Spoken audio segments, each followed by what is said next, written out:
welcome you to the 2019 edition of the Human Resource Expo Africa HREA Summit. This year's theme is the art of employee.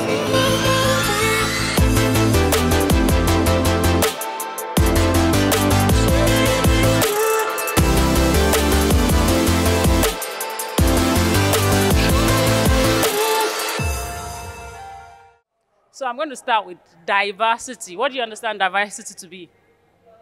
Who knows what diversity is? Anyone?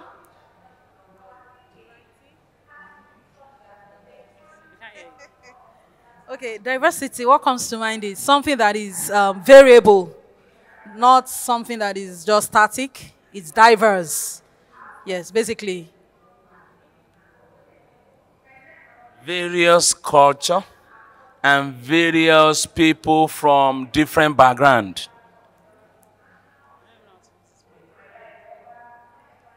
So, the variety of differences and similarities and dimension among people. So that could be age, it could be belief system, it could be class system, it could be parental status, it could be generation, geography, culture, sexual orientation, work style, work experience, origin.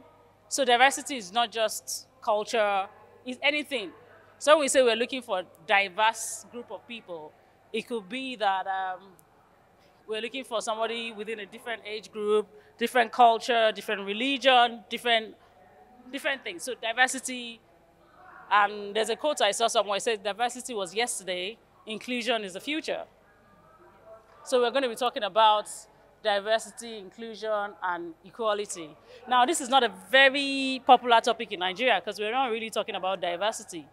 And I'm going to get to why Nigeria should talk more about diversity, because we just think it's something that is not important to us. When we talk about diversity, inclusion, we're thinking more white people, black people that live in the Western world. We want them to be more inclusive. We want them to be more diverse. So when you go to an organization, they're asking how many black people work here, how many black people are in your senior management, how many women are in your leadership position, things like that.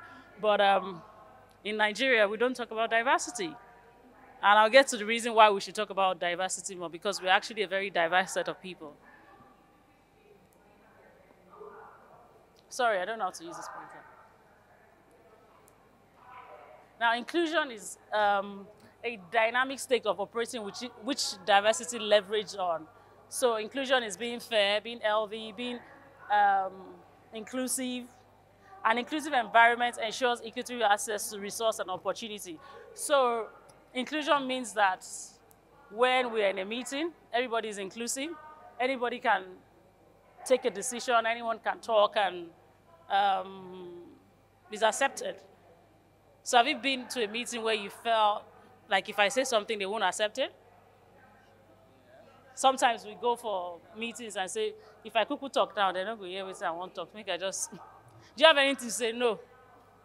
And the thing is, if I say something, are they going to take it into? And that's organization we suffer. So you find that the people that we should learn from are not saying anything because the organization is not inclusive. It doesn't listen to people. Do you understand? When I was in LBS, I sat in a class with Pat Utomi, and he said that there are some people we should listen to.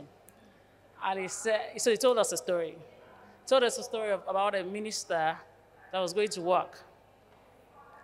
And his driver asked him, no, was he a minister or a bank MD? IMB bank then. And his driver asked him, okay, where would they go? He said, would they go work? But they don't announce on radio, say you don't get work again. So he had been sacked, but he didn't know, but he was still going to work. And then he told us another story. He said when he was in Volkswagen, and the driver, you have to listen to them. So they used to do Employee of the Year, Employee of the Month award. And his driver said, now wow, this office, we just give people award anyhow. This girl, we not give award. Now, so go up and down, gossip. But you don't know who you are giving. So it means that sometimes there are some people that know what's going on in the organization that know more than you. But when you're in the meeting, you want to, only the top executive. So there's somebody who's sitting down who knows more about the people, who knows the market, who understands what can sell. It's like in advertisement, people that create adverts for women are mostly male. So how do you understand what a woman wants? So this is me going into my women inclusion. So I don't want to upset anybody. This is not about women. But when you say creativity, but there are more women in this room, so I'm sure I'm allowed to talk.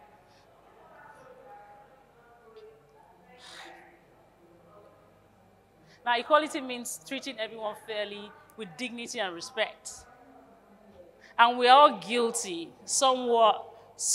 We forget to treat people how we want to be treated, even if it's your house help at home. Because in any work that we do, it's important that everybody is treated equally, with dignity and respect. Whether it's your gate man, whether it's... So when I say diversity, inclusion, and equality, it affects each and every one of us. Because we say, I want to be treated with respect, but you treat the other person with respect. Do you treat the other person with dignity? Do you speak to people the way you want to be spoken to? And it's very important in the workplace. It's very important because if I feel that you treat me with dignity, I will put my 100% to you. If I feel that I'm treated with respect, not just, I beg, make I just do the job, make I go. End of the month, I'll get paid. And I'm busy looking for a job elsewhere. Now, that doesn't mean that you're not going to look for a job regardless, but it just means that even if you find a job, you say, oh, what's a lovely place to work in, but it's time to move on. As opposed to, I don't feel treated very well, so I need to leave this place.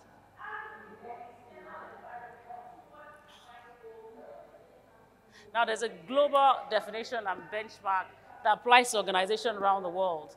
And they're not, that's why when I started, I said we always think about multinationals. So people like Chevron, they have a diversity program because it's from international. So obviously they have to have a diversity program here in Nigeria. But we don't think diversity within the workplace in Nigeria. Nobody talks about diversity. Nobody talks about inclusion. Now, what they talk about these days is women in, so CBN has given a law that says that women, every board must have a woman representative. There's a Nigerian bank that doesn't have a woman in their board. So in all male board. So at this time where they're talking about gender equality and things like that. So this is where we are now, gender equality, but we forget about the gender inclusion. And what's the roadmap for the United Nations 2030 talks about inclusion, diversity, and equality. And those are the sustainable goals for 2030. So it's time that organizations start to talk about those things.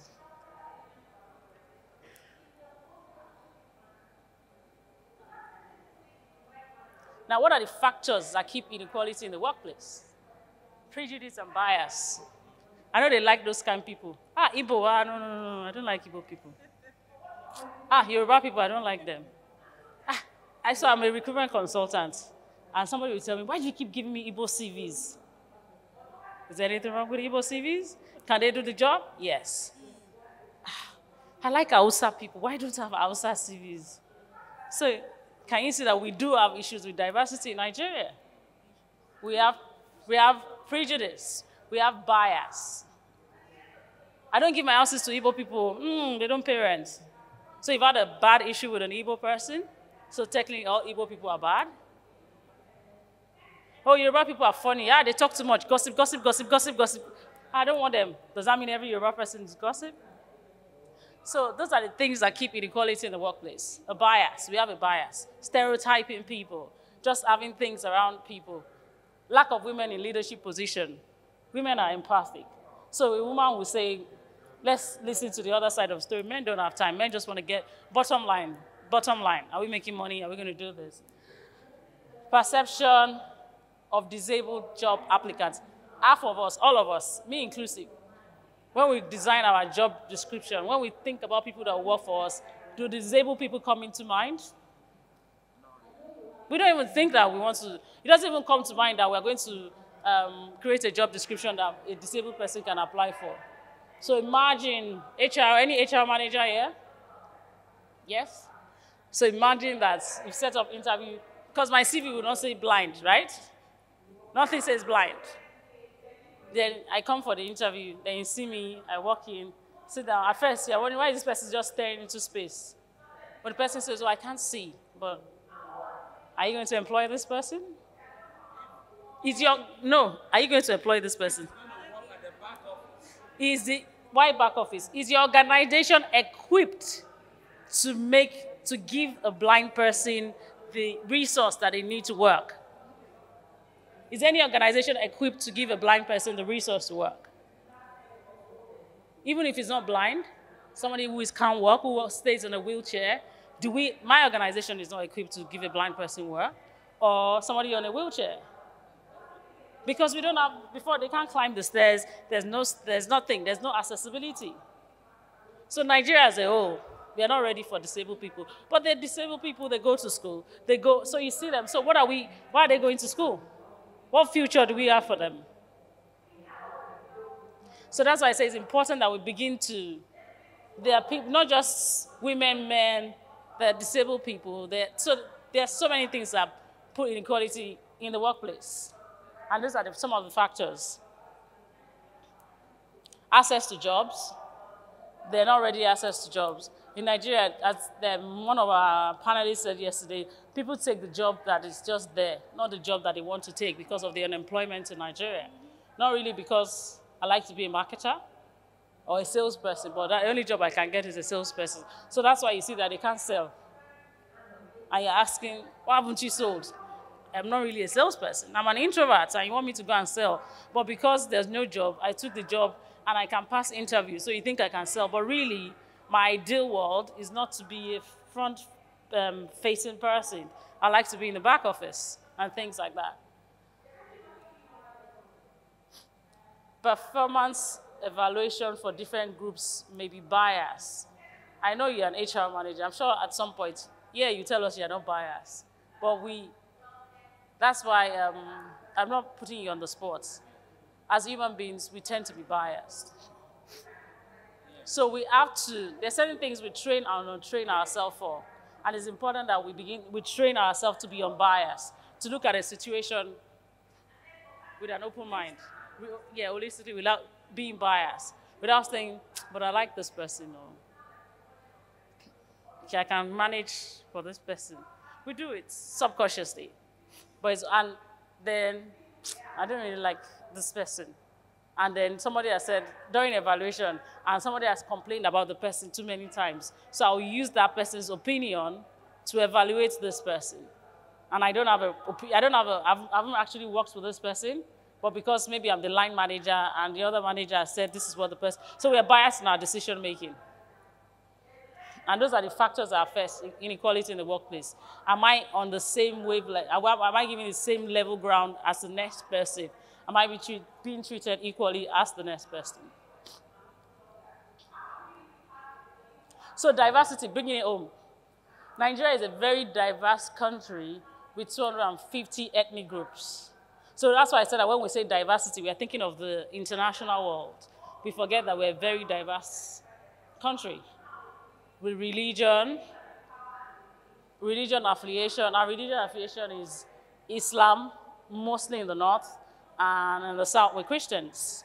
So when you think about it, we're a diverse group of people. And diversity is right here, staring at us in the face. And we don't think about it. We just get on with it. Now in global diversity readiness, in 2009, SHRM did a global diversity readiness survey, and Nigeria came 46 out of 40. We came 45th out of 47. We're not ready. So we scored 313 over 100. So we're not ready for diversity, and we're a very diverse country. So because most organization thinks, again, I would think diversity will be get white people, more black people to jobs. But in our own country, we're not even ready. So when they do a study, that means they're checking, are people employed the same way? Are things given jobs the same way?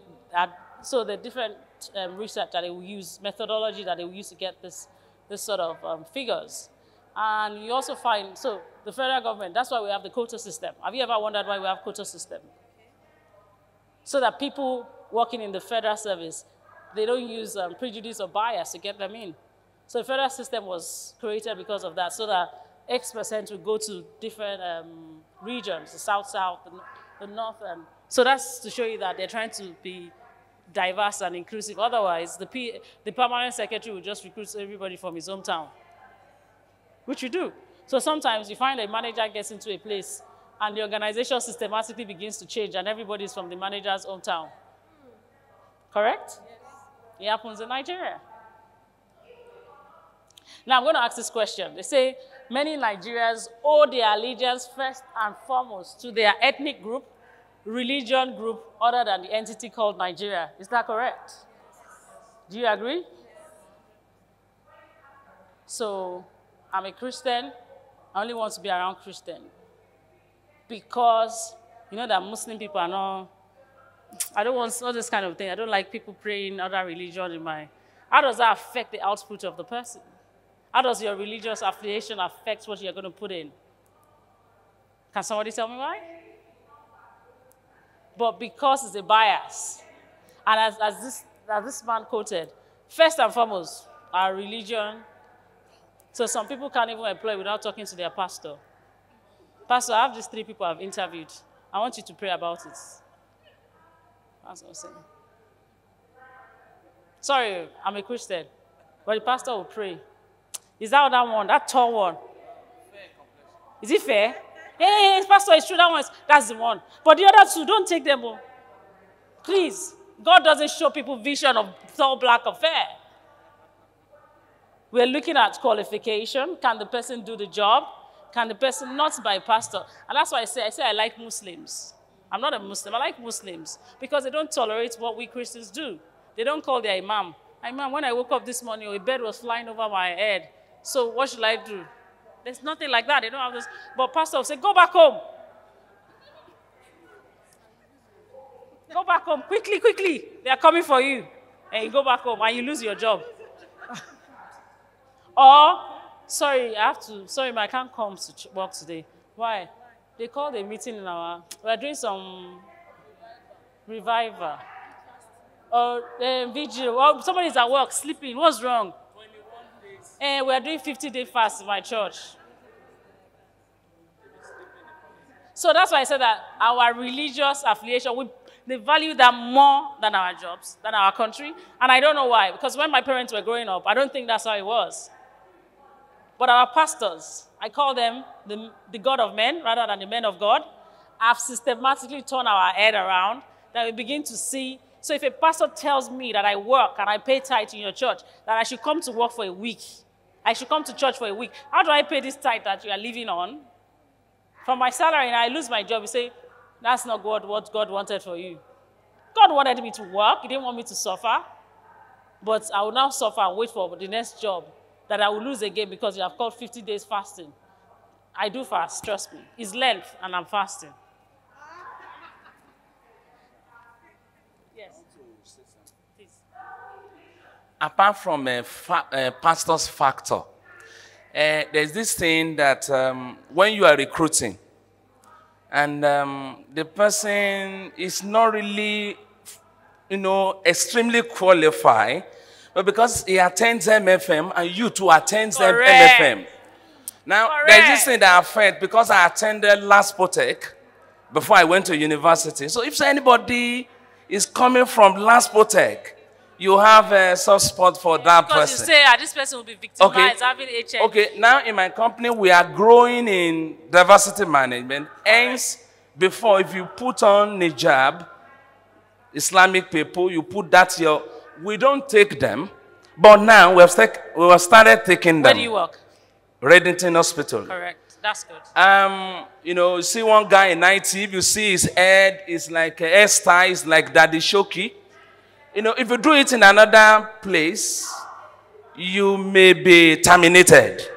But because we are growing in diversity and cultural management, so we are getting better in this. But apart from pastors, Islamic people too, if they see themselves too, they will help themselves. I'll get there. So it's a general... No, that's why I said that our affiliation is, can you hear me? Yes. Is more to our religious an ethnic group as opposed to the entity called Nigeria or to your workplace.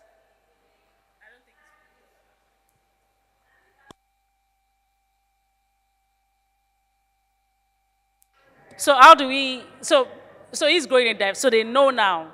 So when somebody with an hijab walks into the place and the owner of the office is a mountain of fire person, so it's dead on arrival. You know you go for an interview, but you don't know. But everybody in the organization knows that, hey, so it's dead on arrival. So they will just listen to you, okay. And as you are leaving, you don't, even as you are leaving, sometimes you know you have not gotten the job. When the MD comes and their scarf is like this and they are not wearing earring, and you are wearing the hijab. Or, as she said, you have come into the office with your short mini-skirt suits, your high heels, your makeup, everything, your lashes, and MD is not wearing earring. Dead on arrival. So there's so many things. Or you go into an office, as you enter, everybody there's a cake one on the man, and you don't even understand what does that mean. That means everybody in this organization, they're all Igbo people, mostly from the same LGA, and you are not from there. So you see how diversity is bright in our faces and we don't know it? And we just think it's not something that we should talk about or something we should put in the workplace. Some people don't like recruiting pregnant women, women that have children. Before, some banks, they used to recruit, or they ask you during the interview, when are you getting married? How many kids do you have? How old are they? Hey, how old is the last one? Oh, my last one is 6 months old. Is that your first child? Yes. Now, when you answer those kind of, they're saying 6 months, first child. So in another 1.5 years, you're going to go on another maternity leave. So, Oga, you're not getting that job. So there's so many things that in the workplace that we need to sort of change. And I'm happy someone here is. So somebody comes into office with a dreadlock. How does dreadlock stop me from doing my job? It doesn't disturb you. More importantly, if you are at the back of it. More front office, remember that we have specification. What is wrong with front office? No, because you also have to, because if you're saying it's back office, what is wrong with front office? Sorry, sir? Are we saying that there are no values, office values again? Dress code or something like that? Are we saying there's nothing like that? You can just dress anyhow? Not dress anyhow. But you forget that this generation are not about dressing the way we used to dress. They are millennials. They want to express themselves. They want to grow a dreadlock. Does that stop them from getting a job? So have you seen a dreadlock person that finished with a first class before? They are not diversity ready. We are part of the study that they... Okay, somebody answered this question for me. He said, even if it's like a mad person, I can't answer that. I don't know mad people, so I can't answer that question. Hold on, please. No, there's a line. So, 2 questions now. So, I had a friend call me to say that they invited someone for an interview, and she's a girl, and she was dressed like a guy. And they were like, okay, she has the skills and all that, but they were worried to employ her. Say, okay, maybe, I'm sure. Okay, and yes, they were very worried, and she called me to say, we just finished interviewing one girl, and we are not sure if to employ her, and I'm like, does she have the skills? They said, yes. I'm like, okay. For me, my advice is that employ her, and you might have to sit her down to talk to her about it. Not to change the way she dresses. You might have to tell her this is not our culture. I don't know. Exactly. Well, but I just feel so because they didn't want to employ the girl, and she had the right skills. Okay, then okay, you can answer that. Then there's another question. So we asked somebody to come for an interview, and she was wearing this cape. I don't want to mention the church name. They wear this very colorful cape, Yes, the lemon colorful around the Lord choosing. So this, so this lemon, I didn't mention the church name. I'm not mentioning the church name. So, and yes, so she wore it, and we were start to I'm like, what is that? So, but she was not, but we didn't pick her eventually. But what if she had the right skill? Should we have chosen that person? But the reason why you didn't choose the person was because they didn't have the right skills. But you see, when I said that people follow the God of men rather than the men of God. Because if you don't follow the God of men, you won't think that the first thing to wear is a cape of your church everywhere. Do you understand what I mean? So when a God of man tells you that because of my religion, our religious affiliation, we should always, so anywhere we go, favor will follow us. It doesn't make any sense. Sorry? No, because you're going for an interview and you wear a cape to go for an interview. Sorry? Nigerians' affiliation is to their religion and to their ethnic group. It is a problem that we face. 1 second, please. I said a God of men. I told you to wear a cape. Yes, sir.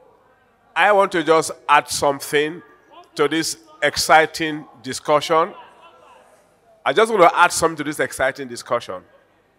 And what I want to add is things are different now. The earlier we embrace that, the better for us all. Things are different now. Something happened to me. You know the rest. Thank you, Dr. Pute. Because we have to understand that the way we work 10 years ago is not the way we work now. So like you saying that they should advise somebody that's the way they dress. And I say it, I'm an HR person, and I say it, until we begin to have proper employment law that protects the employee, Nigeria is not going to go forward. Because that's how one man can decide to come into the office and say, these people, I'm sacking everybody today. Until the employees are protected, we're all going to be at the mercy of everybody. Because the minute you tell me that the way I've dressed is you don't like it, and I can file within the organization, we can then, if I want to escalate it, I can escalate it. But that's why we are where we are, and we have to be diversity ready. And so I want you guys, when you go back to your workplace, to start thinking about what is diversity. Look at your workplace and think, can we be more diverse in this organization? What are we doing wrong? What are we doing differently? Question. Okay.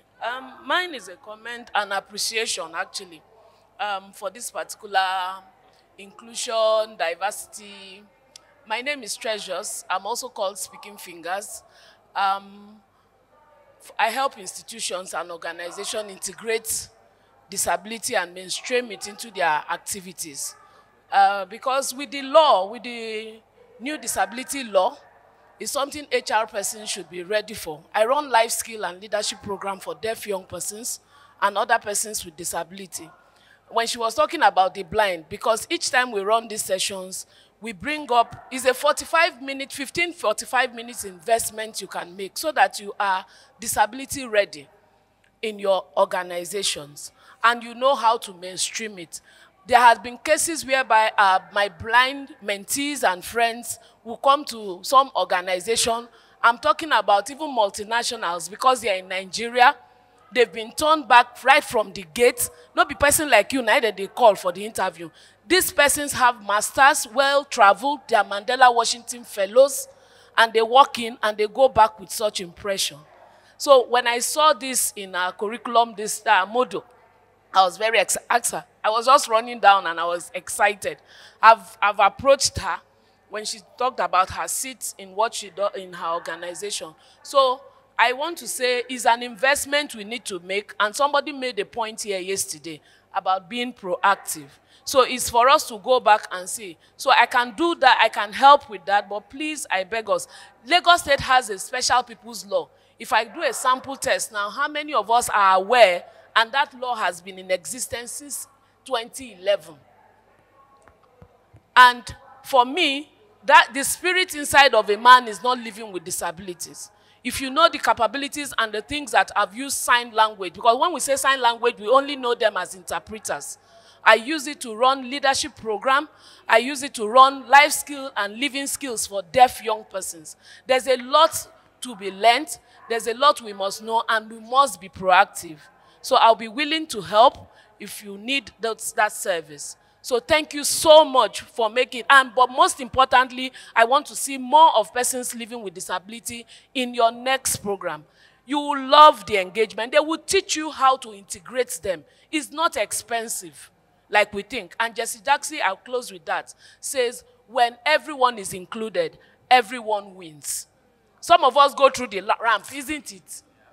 Who did they build it for? Thank you. Somebody else. Give her a round of applause. Madam, maybe there should be another road or opportunity to our CEO. A lot of us here are business managers, and we are answerable to some people.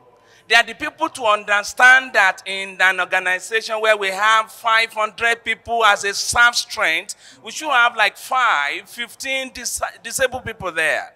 All right? When I was in Sweet Sensation, we got a guy, an accountant, very good guy. He had no right hand, but he got the left hand. And he could write to it very well. And we gave him unit accountant, and he was doing well. But it was because we were in HR, and our MD bought the idea of getting that guy. So our CEO must be talked to. Through government, you should do that. Nevertheless, I work in an organization where we have a 9-story building. If I want to engage a guy who is a lame, I'm not going to put him, hold on, for example. Who is disabled? Disabled. Yeah. Hold on, please. Disabled. Wait, in the Western world, they call them I just want to disabled. go specific. Hold on, please. I want to go specific. You won't put him on the 9th floor. You can't determine whether fire incident will happen or not. Yesterday, you taught us about safety in the workplace. One class I attended here yesterday. So, I have to look at the facility. Are we really ready for? And I thank God for this topic, diversity management. So, we now ask ourselves, are we really ready? All right? And again, Arewa loju so in Yoruba land. When you see a beautiful lady, you look back again, and you look at the lady again and again. So also if you see handsome guy, you see handsome. So when you want to put somebody as a receptionist, we have a job specification. So these are the things we look out for in business. So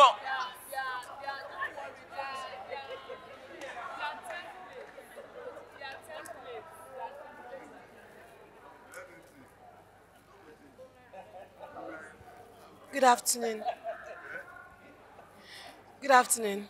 Thank you very much for this topic. There's something I've learned over time. The world always responds to value. When you're creating value, I think we should we should reduce our concentration on how people look. For instance, let me ask a question. If your wife is in labor and you rush, okay, you're going in for a CS section and, oh, you're calling a doctor. You know these anesthetists, they are very few in Nigeria, I hear. And the anesthetist walks in with a dreadlock. Are you going to say, oh, he doesn't look this way, so he's not going to touch my wife? And your wife's life is on the line. I always say this. Yes, I know it's a struggle because we are constrained. There's a lot of culture. Sometimes even when you see a beautiful lady all dressed up, some people even just judge you from the way you look.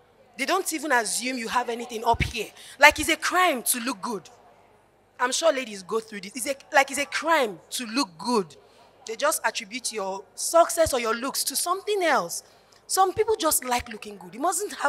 It's not a want to please anybody. You just derive pleasure in it. Not even your husband. So I think we should shift our concentration on what is outside. And if you're creating value, that's why it's good that we're HR people, as I said, yes, business manager. I know you were saying something about talk to your CEO, but if you start with you, so when you get the CV, you see the person. Your CEO is not the first person that sees the candidate. Sure. It's after the second interview when you think, oh, this person is suitable for this role. Then you can, so before you send the CV, sir, this person is XYZ, but has the skills that we're looking for. It might not look like what you like, oh, but why don't you listen to the person? Great day, everyone. I had an experience sometimes. I was actually recruiting for a food farm that I was managing. You know, when you come for a recruitment, everybody's seated, kind of. So she was actually seated. I didn't know she was limping, kind of. So it was after the interview, and she did very well. So her saving grace was number one. She was seated by the time I got there, in quotes. So after the interview, she stood, and it was sales. Like, you had to attend to clients, customers, a food service. At that moment, I had to convince the management. So that's where it comes in, that it rests on us. It rests on us, because after you've interviewed her, she can deliver. So what stops us from taking her? And I asked her, can you actually stand? Like, hope that will not affect your performance. She said no, that she's been like that for as far as she can remember. So she can walk and do everything fine. And she did excellently well. We're even getting her another job, like next week. So she's a performer. So I think that's it. Good afternoon, everyone. I want to sincerely thank us for these contributions. But most importantly, I would recommend that we should have something like a resolution or MOU in all of these sessions that we have, like especially this particular one, because number one, if you go to organizations, HR may be disposed to, embracing diversity management as a result of, as a matter of fact, having it as a policy. But what of the employer? And of course, I gave you an example of one. In my former company, we sent a request to NYC for somebody to work in HR. In fact, the person is going to work under me. And I was on leave. When I came back, they posted one Alaja who you cannot see her face, and the person who was relieving me, the next person to me, everybody was working. She told me and everything, no issue. But it's like the CEO didn't talk to her. So when I came in, the first day I came, he said, come. I know you are very diplomatic. And I said, what happened? He said, there's one lady in your, in your organization, in your HR. You see, I have a wine. I'll give her a wine. But let me find a way to diplomatically, send her away. So in that case, what happens? I try to discuss, persuade. In fact, when the chairman even came and saw her, he said, where's Irolowo? Where's Irolowo? Oh, no, who is that lady? Who is that lady? He's not based here in Nigeria, he's in US. And all of a sudden... He's based where? Even the chairman where is not he based? He's in US. So can he do sack somebody in the US? Yeah, that's where I'm going. So what we are saying... He can't do that in the US, but he can get away with it in Nigeria. So what we are saying is that, as you have said, employers, not just Nigerians, employers, 70% of employers are not ready for this. And the only way we can make them ready, not just sessions like this, but let's have resolutions, summary resolutions on what should be like a take-home to our organizations. And let HR, after this particular place, have like a strategic or something like a representation, a formal presentation to the CEOs and relevant staff, so that what we are just discussing here, I can tell you that most of them will end here. But we want something that is more, that can bring action. Then number two, what I'm also recommending is that let's have a kind of coalition with NECA, Nigerian Employers Consultative Association.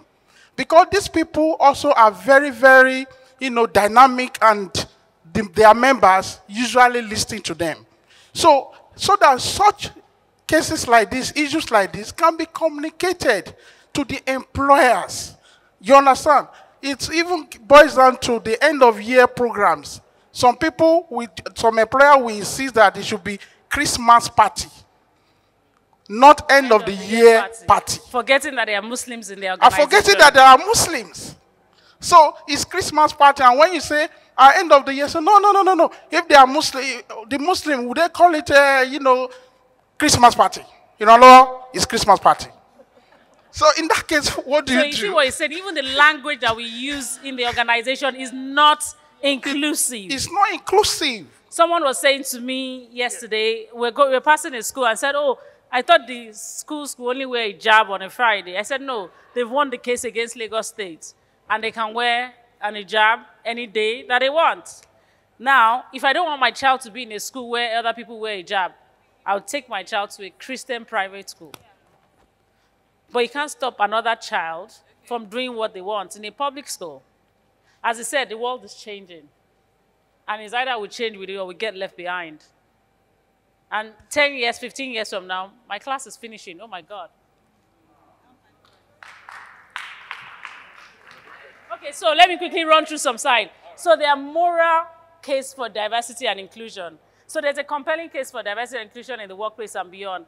Ensuring everyone is treated equally with dignity and respect, fair share of resource. People matter, and we should have equal opportunity to develop, progress, and be rewarded and recognized in the workplace.